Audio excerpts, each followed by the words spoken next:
ওকে, তো অনেকেই ইনবক্সে বলছিলেন ভাইয়া নির্জন নাহুয়েলের আপকামিং নাটক আলাদিনের ট্রেইলার নিয়ে একটু কথা বলেন। ওকে, বলছি। আর একটা জিনিস বুঝলাম, বাংলাদেশের নির্জন নাহুয়েলের ফ্যান বেস কিন্তু ভালোই। তাহলে আর বেশি কথা না বলে চলুন একসঙ্গে দেখা যাক কেমন ছিল আলাদিনের ট্রেইলার। আপনি শুরু করেন। আমি দেখি এই শহরে মানুষ মুখোশ পরে ঘুরে বেড়ায়, তবে আমার মনে হচ্ছে আপনার কষ্টগুলো শোনার আগে আপনার মন ভালো করার ব্যবস্থা করাটা খুব বেশি প্রয়োজন। আপনি আসলে কে? ম্যাজিশিয়ান।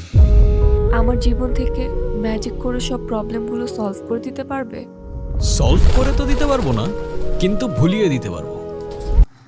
তবে যাই বলেন না কেন, মেয়েটা কিন্তু কিউট আছে, তাই না? দিতে পারবে? সলভ করে তো দিতে পারবো না, কিন্তু ভুলিয়ে দিতে পারবো।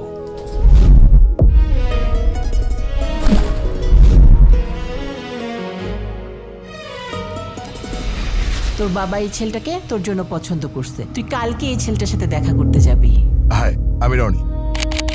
What the hell? You have to pay for this.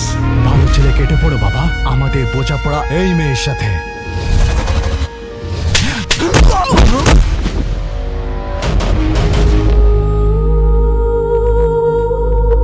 ও আপনার মেয়েকে ভালোবেসেছে, ও আপনার মেয়েকে নিয়ে যেতে চায়।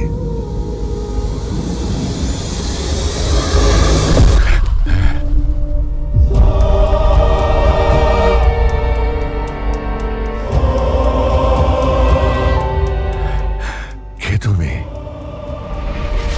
আলাদিন। لست منهم ولن قلنا وما ذلك قلبي معها। ওকে, তো সত্যি বলতে ট্রেইলারটা আমার কাছে ভালোই লেগেছে। আর আমি ট্রেইলার যখন প্লে করেছিলাম তখন মনে মনে ভাবছিলাম যে এই ছেলেটার প্রত্যেকটা নাটকেই তামিল অ্যাকশন থাকে এবং তার ডায়লগ ডেলিভারি একই রকম থাকে, বাট এখানে অনেকটাই ডিফারেন্ট। আর এই ট্রেইলার দেখে এটা তো স্পষ্ট বুঝতে পারছি যে এখানে প্যারানর্মাল বা জিনের আবির্ভাব দেখানো হবে। আর অবভিয়াসলি জিন হবে নির্জন নাহুয়েল, যেখানে এই জিন একজন মানুষের প্রেমে পড়বে। আর একটা পার্সোনাল কথা শেয়ার করি, আমি প্রতিনিয়ত ভূত.com এবং আফনান দি হরর ওয়ার্ল্ড এই দুইটা ভৌতিক শো শুনে থাকি। আর এই সব শোতে আমি অসংখ্যবার এমন ঘটনা শুনেছি যেখানে জিন মানুষের প্রেমে পড়ে এবং তাকে নিয়ে যেতে চাই। আর আলাদিন গল্পে এমনই কিছু দেখানো হবে। সত্যি বলতে এই নাটকের স্টোরিটা অনেক ইউনিক আর একই সাথে ইন্টারেস্টিং, যেমনটা খুব বেশি একটা দেখা যায় না। পাশাপাশি এটার ভিজুয়ালও কিন্তু ভালো লেগেছে। যাই হোক, তো আপনি কি আলাদিনের ট্রেইলার দেখেছেন? আর আপনি কি এটার জন্য এক্সাইটেড? কমেন্টে জানাতে পারেন। Thanks for watching guys.